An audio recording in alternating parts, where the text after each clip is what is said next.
Yeah. That's the only word to put. All right, everybody ready? Sorry, took a little while to load up the computer. Yeah. All right. Time being 9:03 a.m., January 23rd, 2025. I'd like to call this meeting to order of Kane County's Public Service Committee. Clerk, please call roll for attendance. Gripe, Here. Gums, Lewis here. Sturgis, Tepe, Deputy here. Young. Here. Sanchez. Sanchez present.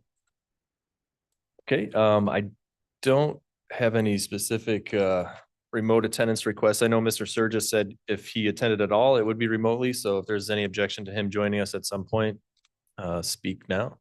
Otherwise, he will be accepted if present. There we go. Nice.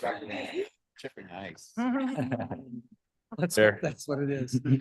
Approval of minutes, December 18th, 2024. Somebody like to make a motion of some type? Yes, for unanimous Buddy. consent. Tepe asked for unanimous consent. Any objection? Hearing none, the minutes are approved. Public comment. I do have Mr. Young signed up for public comment. That is it.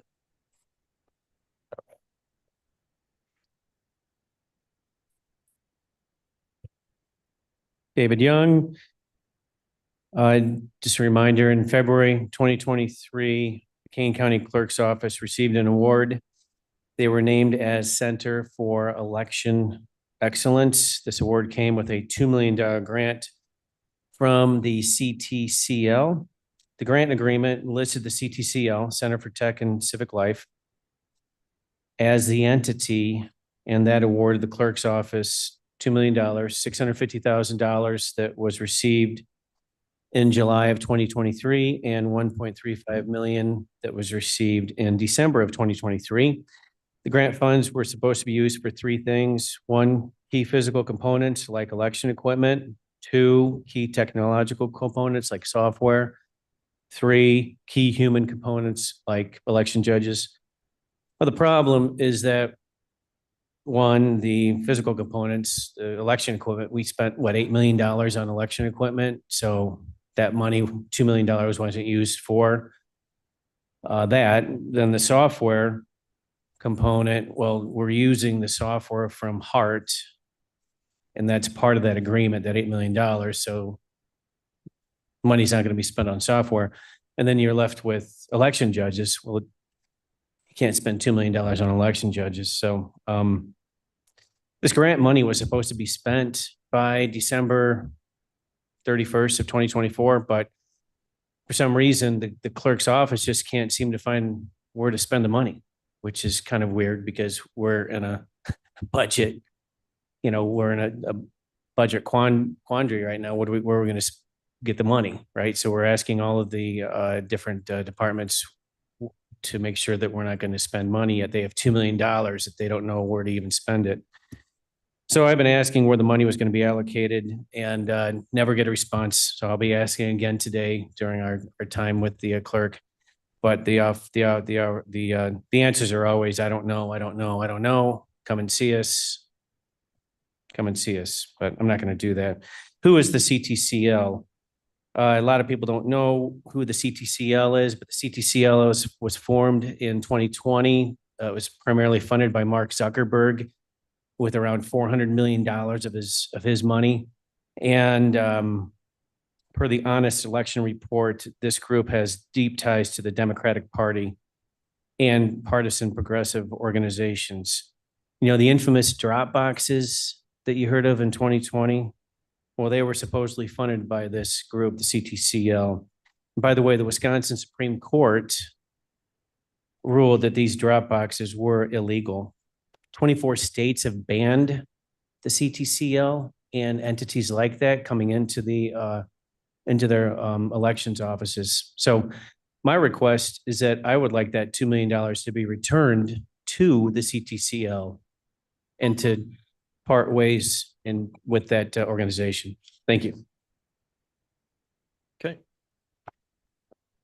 Next up, finance report is on file. Same with the recorder's report. I hear Ms. Wegman is starting to get a little bit better, recovering from her injuries. Treasurer Collector. Okay, thank you very much, Mr. Chairman and members of the committee. Things are going smoothly. As far as we're in the process right now of putting together the printing for the tax bills for this coming season. It'll be the 2024 taxes collected in 2025. It's a very interesting system. It's so much more complicated than it seems on the surface. Folks maybe take it for granted. It is the lifeblood of what we do in all the local governments of collecting the, making the assessments, the extensions, and then sending out bills and then collecting them. But it's, you distill all the state statutes, all the budgets of 350 different taxing districts, and it all boils down to a number that an individual family needs to pay. We are very lucky. We're very fortunate to have supervisor assessments who we have and Mark Armstrong, the clerk making the extensions, John Emerson, his staff, making the extensions, and again, boiling all those statutes, making the precise kinds of calculations, which, I mean, it is mind-boggling when there's a more difficult question from constituents or even local government leaders, and you take a look at what John and his staff and the clerk's office does in that area. Then as far as printing, again, there are 200,000 parcels in Kane County. And so I'm very grateful that we have Maria and Cindy who pick that up. We've met with the printer recently. Just the details that go into that, pretty amazing. So easy to make an error. And then all wrapped together, it's like a three-legged stool with support around it. And that support around it is the IT and their team. So very grateful, much more complicated than it appears on the surface. A little bit scares the hell out of me as far as making mistakes, but again, fortunate to have the people pulling that together. So that's it. Okay, any questions for the treasurer's office this month? All right, thank you, Mr. Lawson. Supervisor of Assessments, Mr. Armstrong. Good morning, everyone. My report starts on page 48. The beginning report is the usual monthly and then year-to-date statistics comparing to the prior year. Because this is the last of the calendar year, which we operate on the taxable year, slightly different from the county's fiscal year. We also have a summary of the last 5 years on page 49. And then the percent change from 2020 all the way to 2024. And you can see there's a lot of drops there. 2020 was a different year in terms of things that happened. For instance, telephone inquiries show a 35% decline, but that's because in 2020, a lot of things happened by telephone that wouldn't necessarily happen by telephone now. Also automated a number of other processes and people have gone back to a more normal way. So you can see our telephone numbers for the last 3 years have been in the 21,000 range. Generally, it was a little bit different during that time. So while those are the normal statistics I provide at the end of every year, a little bit of caution with using 2020 in any of the comparisons. The Board of Review is scheduled to certify the assessment roll a week from today on the 30th. The assessment roll will then go to the county clerk. We're well ahead of the March 15th statutory deadline to do so. That'll give the county clerk plenty of time to do a lot of testing, which is very useful to do every year.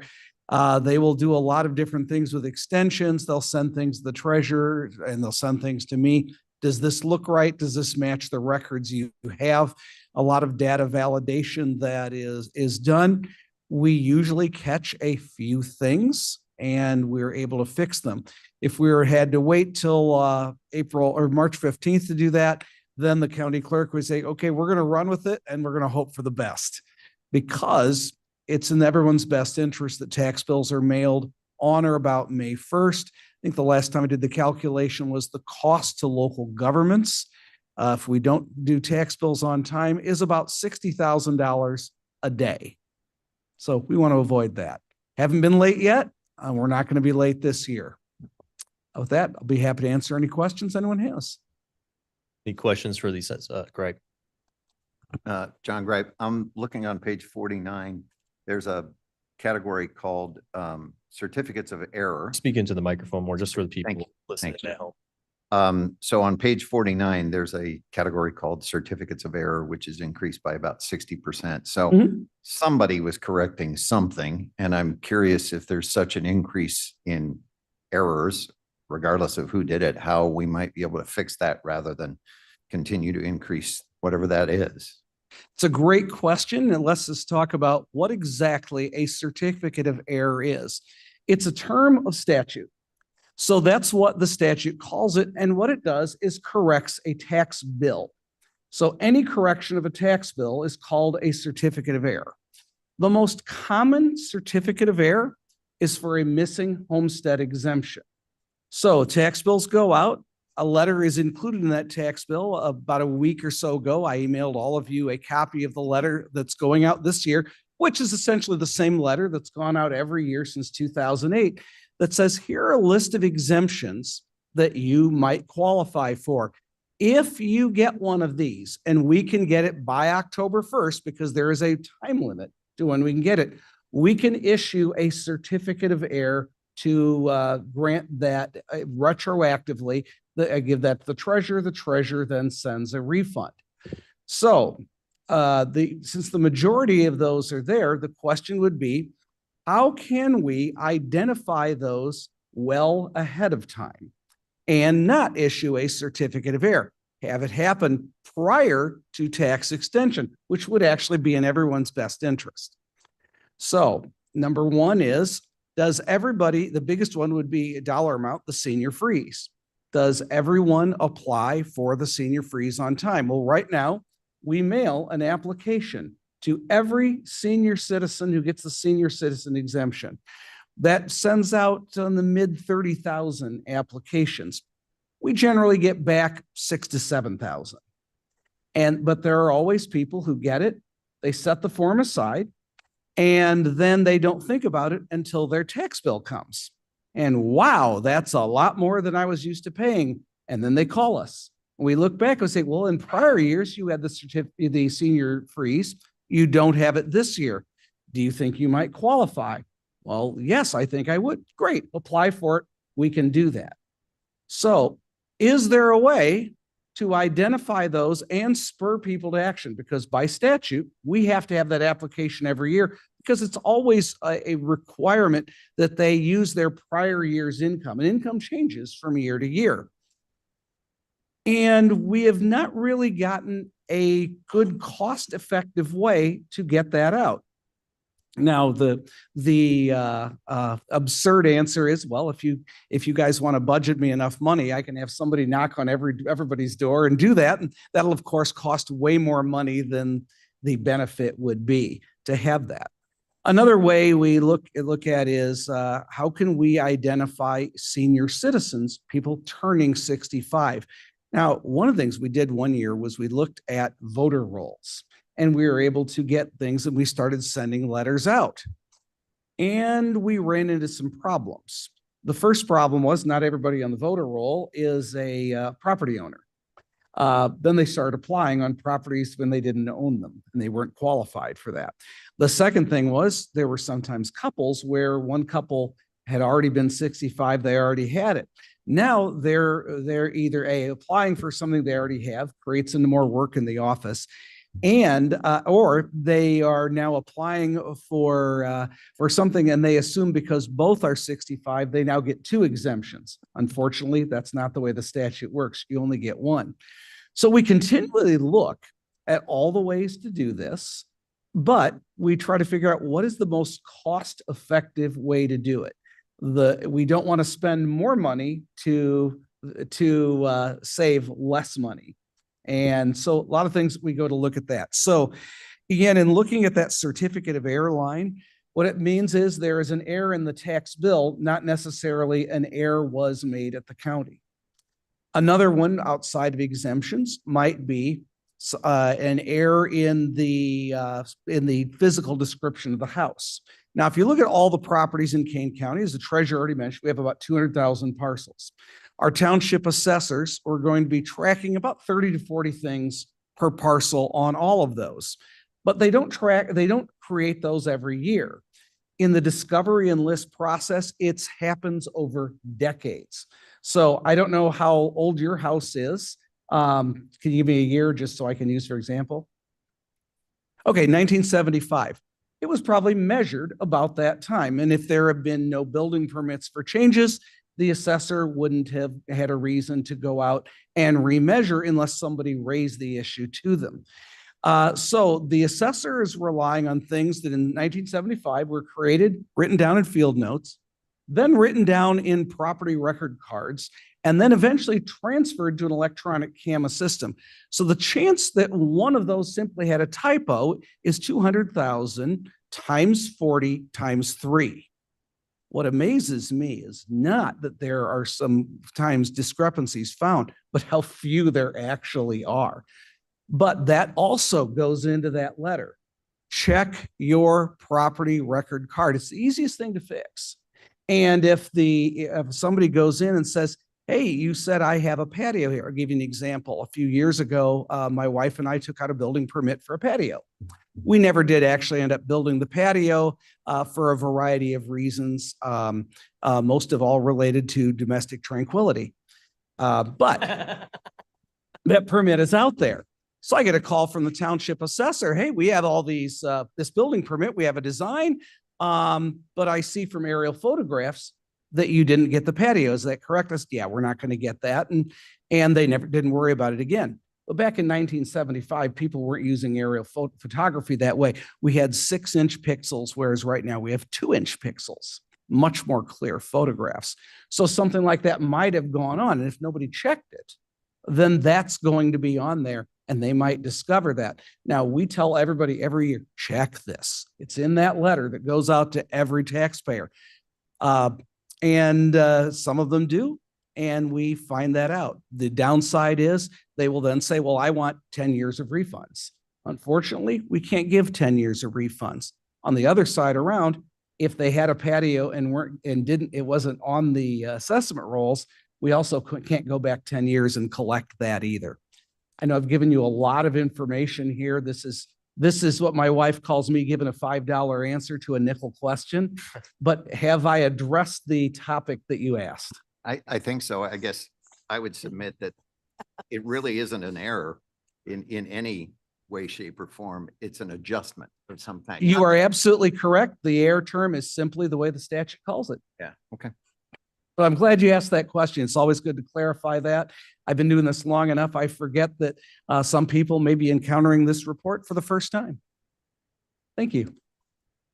It's an interesting problem to try and solve, reaching the senior citizen property owners specifically. You had mentioned having them reference, did you call it the property card? A property record card, and that's actually an old term. It's like when we say turn in the books. There are no books. It's all electronic. But a property record card, right now, they're all digital. But those are things maintained by our township assessors. They're the boots on the ground. And certainly what I've encouraged everyone to do, and I'll tell everyone this, I'll ask this quickly, show of hands. How many of you have ever gone online, looked up your property record card and compared it to what you have? Just show of hands, who's done this? Okay, only Vern. Everyone else has a homework assignment. You're going to do this. You're going to go to assessments.kanecountyil.gov. It's my website. And you'll go to the tab that says Township Assessors. You can then link right to your township assessor. You can look up your property. They'll have information like square footage. Some of them have more, some have less. If you want a more detailed version, you can always give them a call. But say, does that make sense? Does it match what I have? If it does match, great. If not, then tell them. They want to get it right. And for the most part, I think they do get it right. But with 200,000 parcels, Even a 0.1% error rate gives us a lot of things we could take a look at. So we're always happy to take a look at those and revisit those topics. Assessments.kanecountyil.gov. You can see in the top of page 48 of the report. So what I'm thinking is I wonder if you could put a one pager out with some of these notices. Say, hey, here's a, visual guide to how to look this stuff up. Just an educational opportunity, I guess. We can certainly take a look at doing that. Yeah. One of the challenges with that is with 16 township assessors, there wouldn't be 16 ways, but there might be 10 different ways of what data is displayed. So it might vary by township. So one of the things we actually do encourage is contact your township assessor directly, because that's going to give you the best information. Yeah. But that's certainly already there. It's part of the quick guide that I distribute in conjunction with the treasurer, with the clerk, and with the township assessors. One of them is, how can I check my assessment? There's a list of websites and a list of phone numbers right there in the guide. And of course, all that's on our website too. I'd say put a QR code, but people don't like QR codes. So We're actually looking at more QR codes and seeing how they work. I mean, And I've gotten used to them. They're convenient in their way, but I still hear a lot of people don't like them. So it's something that's inexpensive that you can add a QR code without actually creating a lot of expense. Yeah. It's one of the reasons why a lot of people would like, should you spend more on notices? For instance, I had one person say, I think every year you should send a notice to every taxpayer. It should be in a bright fluorescent pink envelope, and it should be sent registered mail with a return receipt. And I looked into what it would cost to do that, and it would be about $1 million a year. And if y'all have an extra $1 million laying around, we can get right on that. I didn't see anybody jumping up on that. I'm looking at Chris over here. All right. Well, if he wants to write me a check out of his automation fund, we can take a look at that. But it's one of the reasons we did create something, and this goes into every tax bill. It's on the footer of every email I send, saying sign up for Kane Assessment News, etc. It's something that we don't do a lot. We don't do any junk mail things with it. But one of the things we do is whenever there is a township certified, so there's a deadline coming up, an email is sent out to those. And we have around 6,000 people who have signed up for that. And it's an easy, inexpensive way to do it, because one of the things that I think would be cringeworthy, as the kids like to say, would be spending a lot of money, a lot of tax money to tell people about taxes. So we want to try to the most efficient ways possible. And I think QR codes are things we can explore that would be an efficient way to do it. Doesn't cost a lot of money to add that. Very true. All right. Anything else for the supervisor of assessments? Ms. Lewis.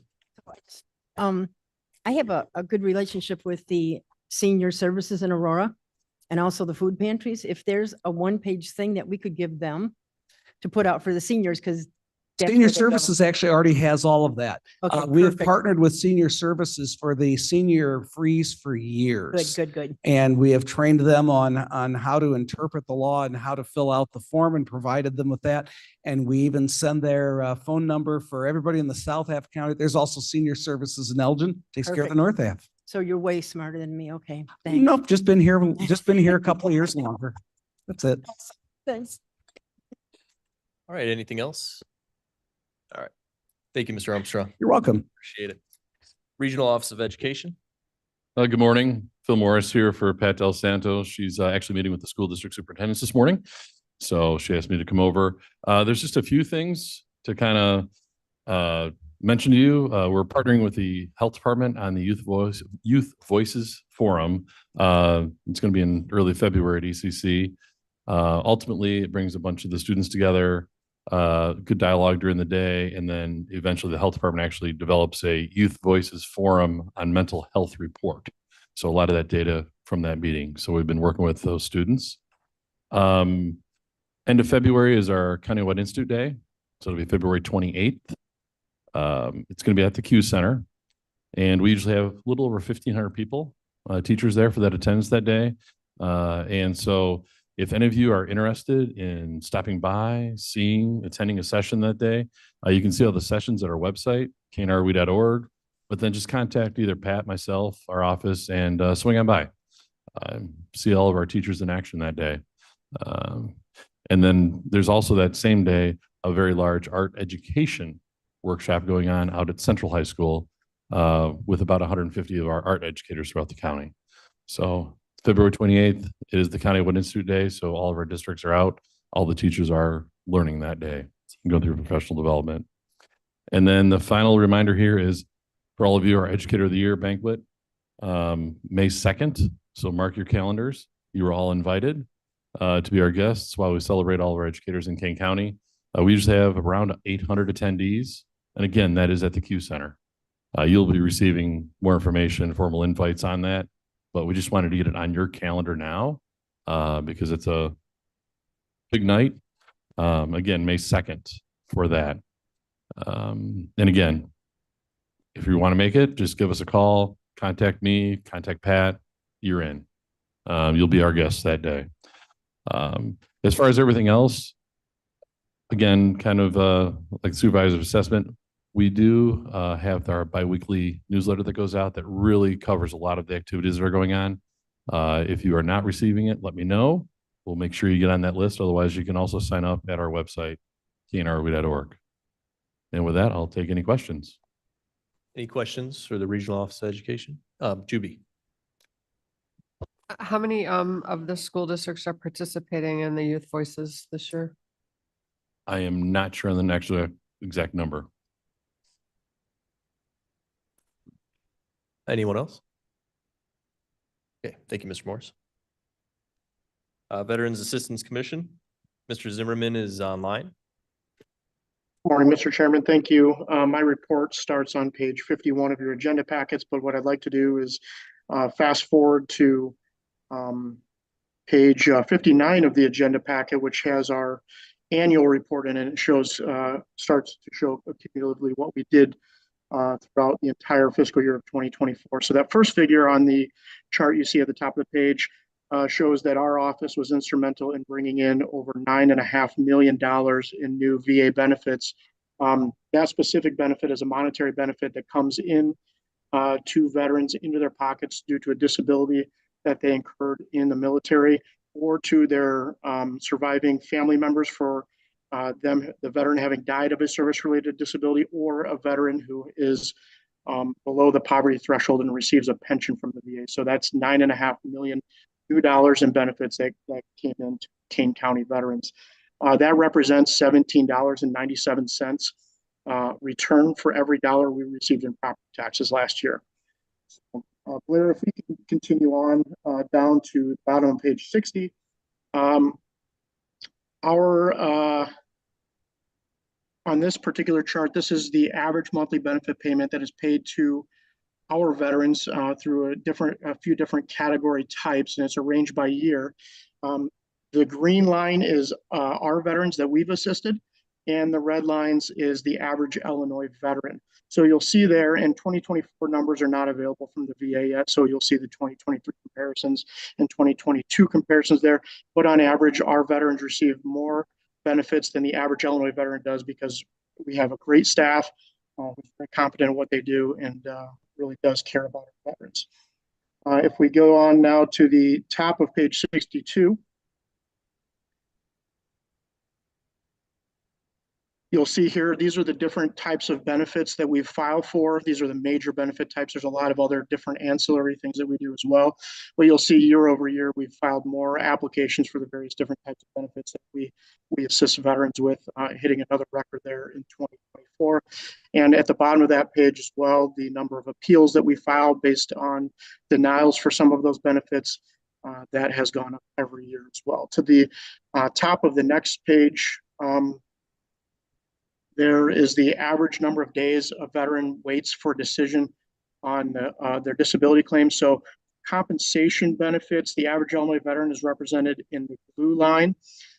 For veterans who are applying for that benefit through our office, represented by the red line. So you'll see the veterans get a decision faster when they file through our office.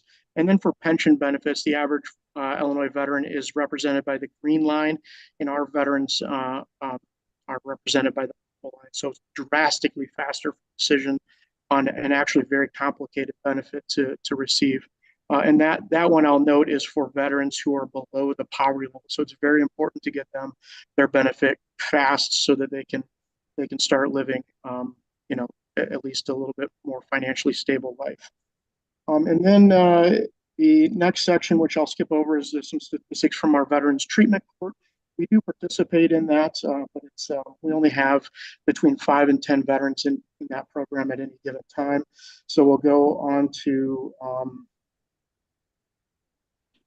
the page 69, the bottom chart on the, or actually both charts on page 69 there. The top chart represents how much money the VA spends in Kane County annually. So again, last figures they have for 2023. The VA spends $166 million a year in Kane County. Now, the bottom chart, it delineates what different benefits those benefits comprise of. So the medical care, they spend $71.7 million in medical care. That's our veterans who are getting treated at the Hoffman Estates VA clinic on the north end, or at the Aurora clinic on the southern end of the county, and then at the Hines VA hospital, which both of those clinics fall under. And then $85.5 million in direct disability payments to veterans. That $85 million is actually cash coming into veterans' pockets. So with that year recap, I'd be happy to take any questions if anybody has. Any questions for veterans? Mr. Grape? It's Jacob John Grape. It's an odd one maybe, but I have a friend, I wish he lived in Kane County. He doesn't. Is there a similar group as yours in DeKalb that you know of? Yes, and our colleagues in DeKalb County are very good. And I should have said I'm down here at the winter meeting of the Illinois Association of County Veterans Assistance Commissions, and DeKalb County is down here as well. Yeah, I'll follow up with you. He's been waiting for 6.5 years for compensation from Agent Orange and some other things, and he's pretty close to dying. So love to be able to get him some money. Absolutely. Please do reach out and I'll get them connected with the DeKalb County Veterans Assistance Commission. Any other questions for Veterans Assistance Commission?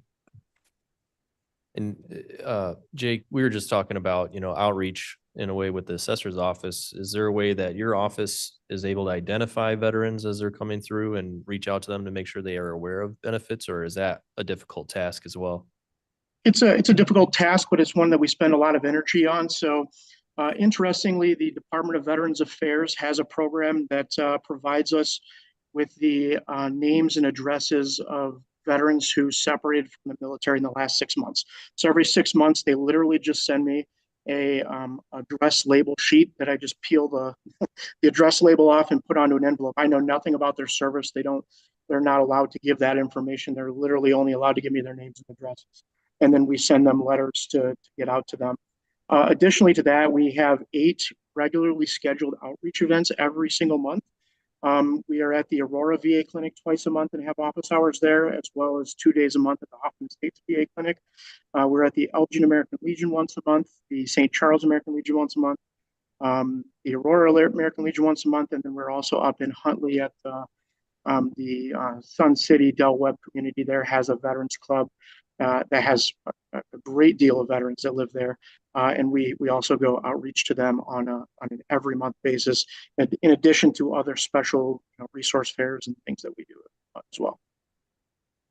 Yeah, and then I know I'm also aware, there are many veterans that attend certain types of therapy groups and talking groups and things like that. So I wonder if we have any way to reach into some of those as well. For sure. All right. Any other questions for Mr. Zimmerman? All right. Thanks for being here today, Jake. Appreciate you accommodating online. Yes. No, thank you. Thank you for accommodating me. Mr. Chair, he has a resolution. Yes, that is up. So I need a motion for the resolution authorizing the number of procurement cards issued to the Veterans Assistance Commission of Kane County and each of their transaction limits. So moved. Mr. Gripe moves. Lewis seconds. Lewis seconds. This is just kind of routine housekeeping item for the P cards, as they're called.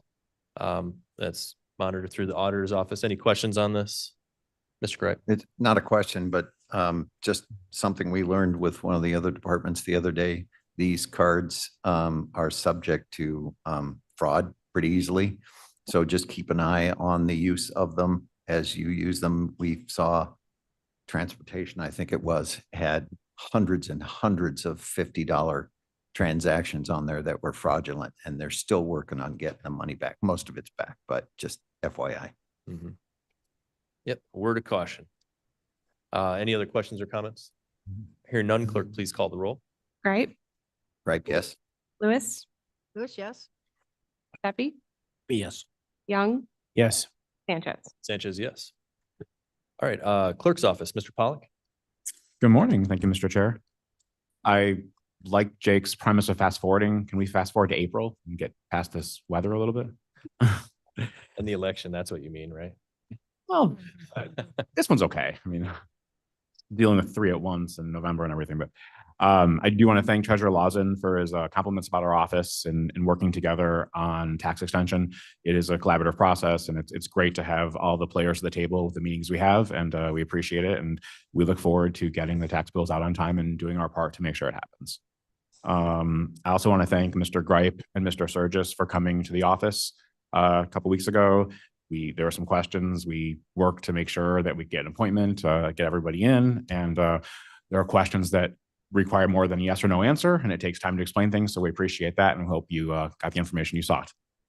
Couple highlights. Speaking of elections, I do have some of the early voting charts here, but the consolidated primary is just for Aurora and Aurora Township.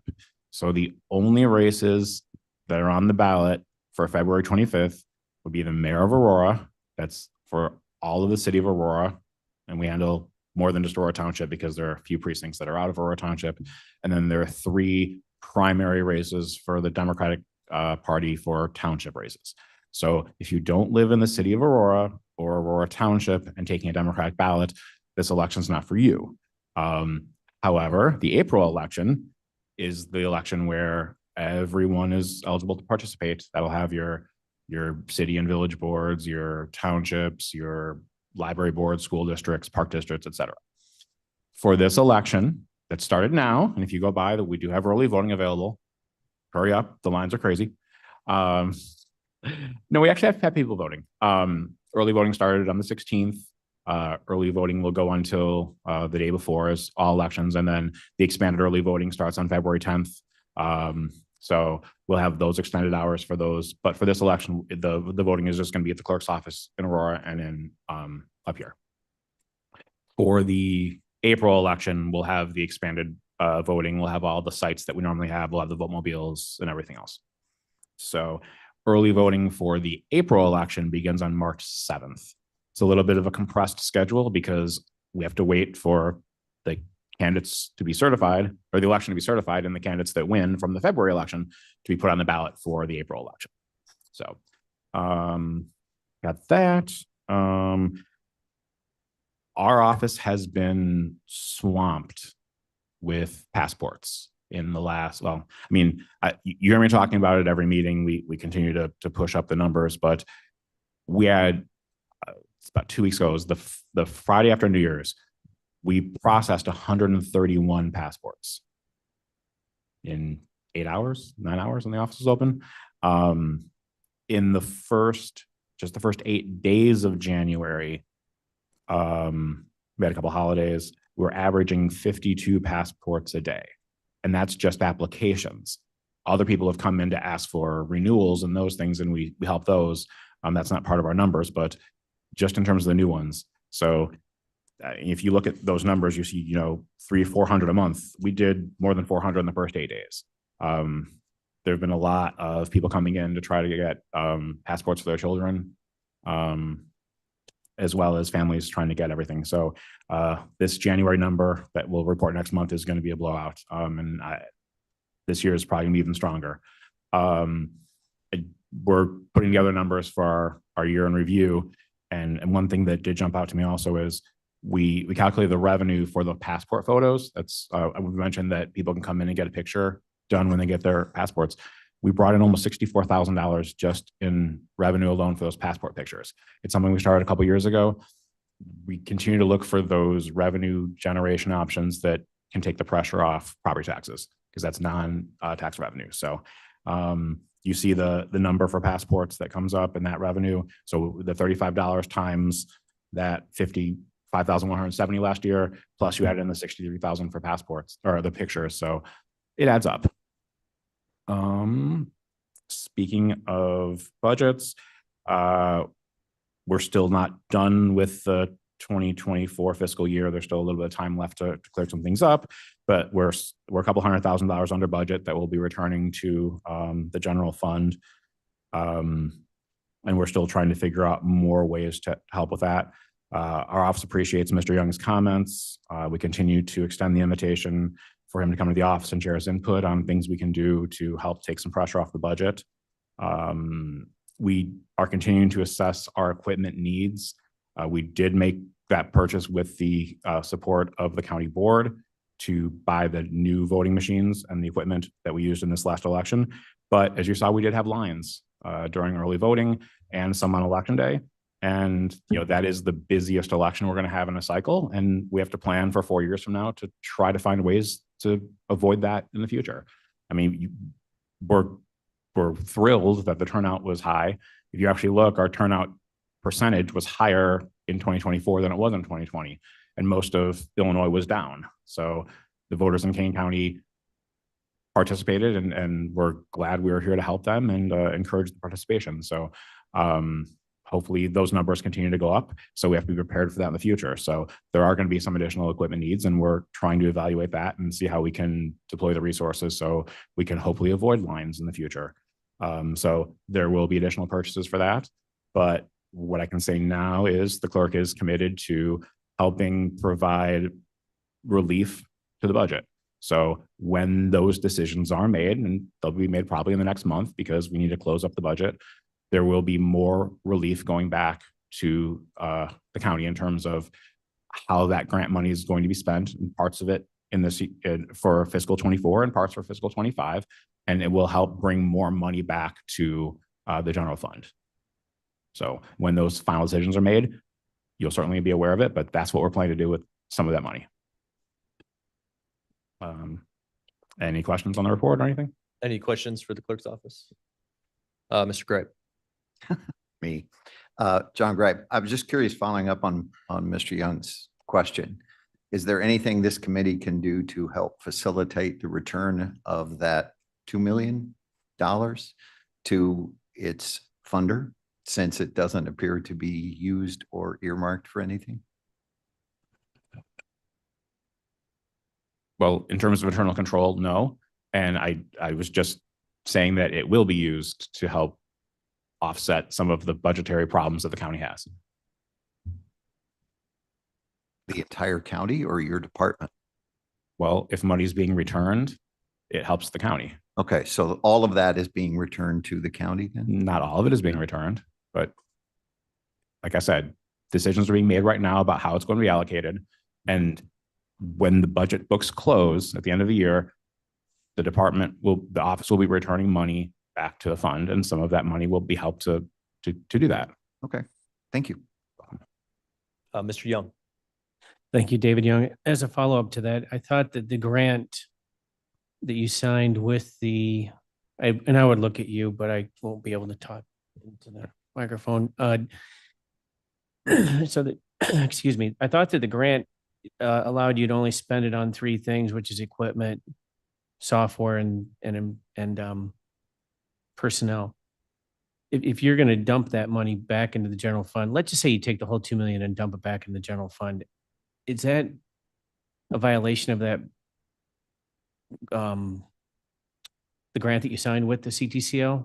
I mean, it'd be great to get that $2 million back into our general fund. We would definitely, as a county, love that, but I don't know if that's even legally, I'm just asking the question. I don't know if you know this or not, but I mean, that would be something that I would ask, because the CTCO could come back to you and say, well, no, that money was supposed to be spent on these 3 things. So I'm just bringing that up as more of a topic of conversation than anything.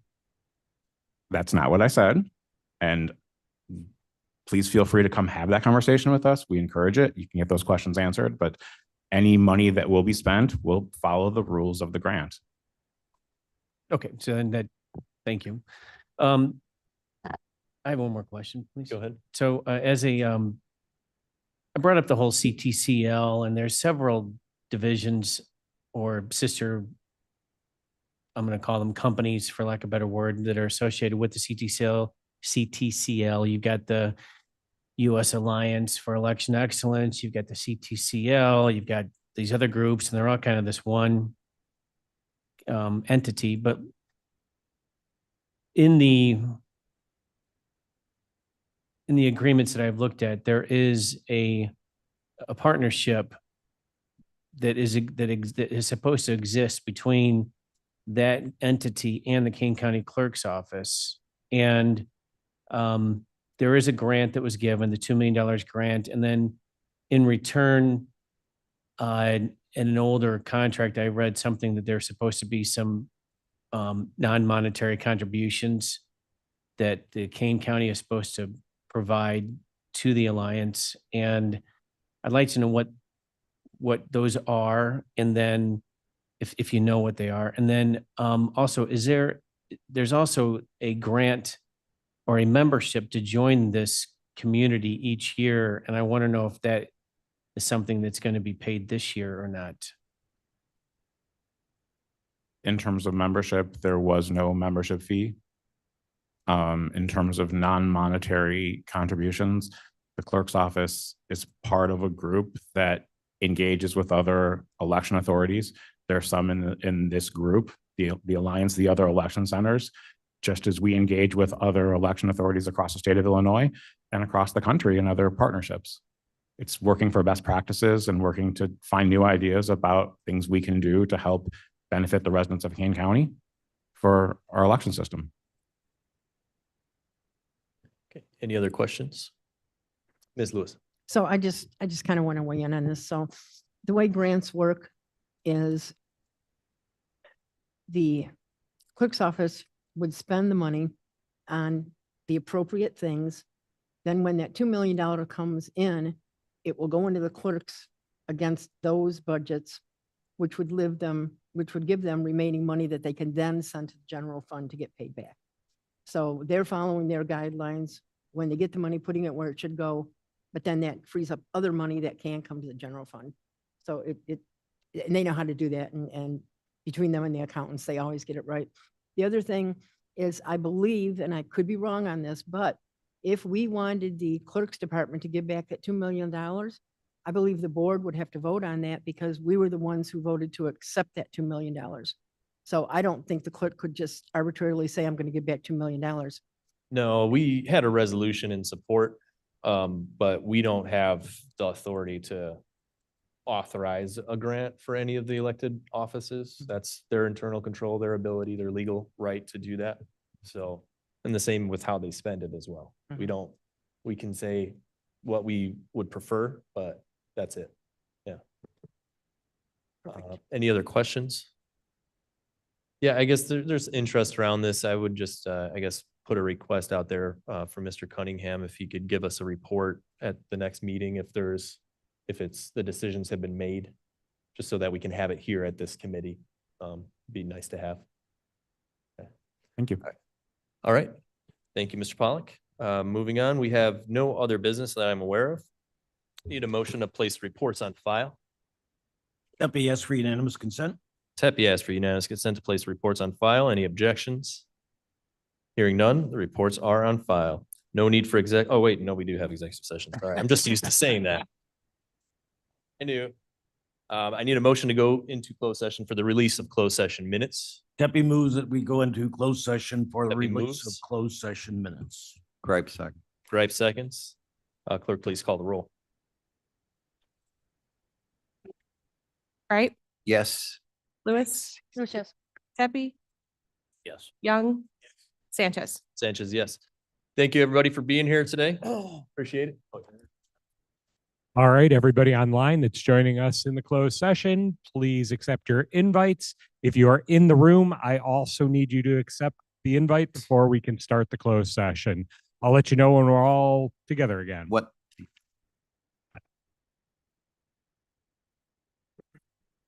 I keep seeing you every meeting I go to. What's going on? I just had to put my legal name and signature on it. Okay. I have one person in the room that has not joined the closed session. Well, you just did it.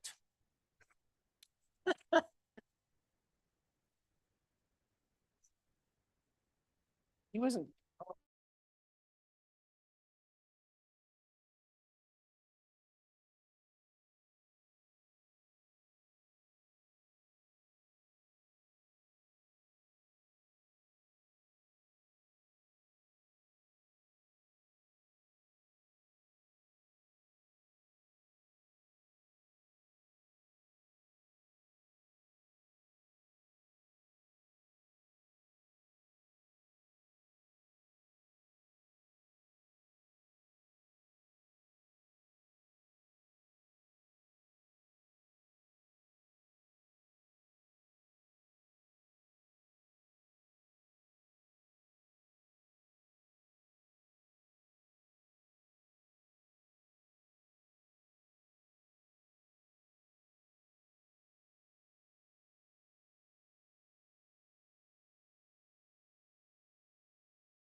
We're releasing minutes that says we reviewed the minutes.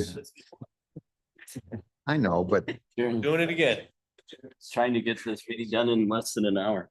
go, go. Do it.